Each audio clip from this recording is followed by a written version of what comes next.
105 mingga 110 kvadratli 3 xonali kvartiramiz 4-qavatdan sotuvga chiqyapti.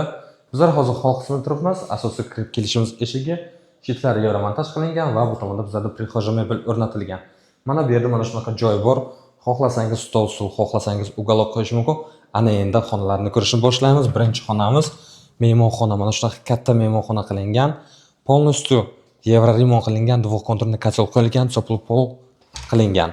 Va mana bu yerda bizlarda kattalar yotoqxonasida ham parda qilingan. Mana shunaqa chiroyli lustra aboylar qilingan va qo'shimcha o'zini sanuzli ham bor do'stlar.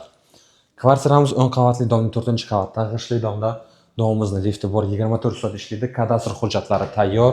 Bu yerda esa bizlarda bolalar yotoqxonasi bo'lyapti va mana bu yerda bizlarda oshxona.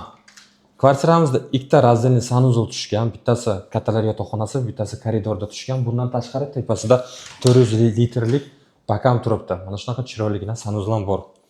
Do'stlar, kvartiramizni 105 ming deyaptilar, yana savdosi bor. 110 kvadrat, polностью yevro remont qilingan, ko'rishlaringizdek.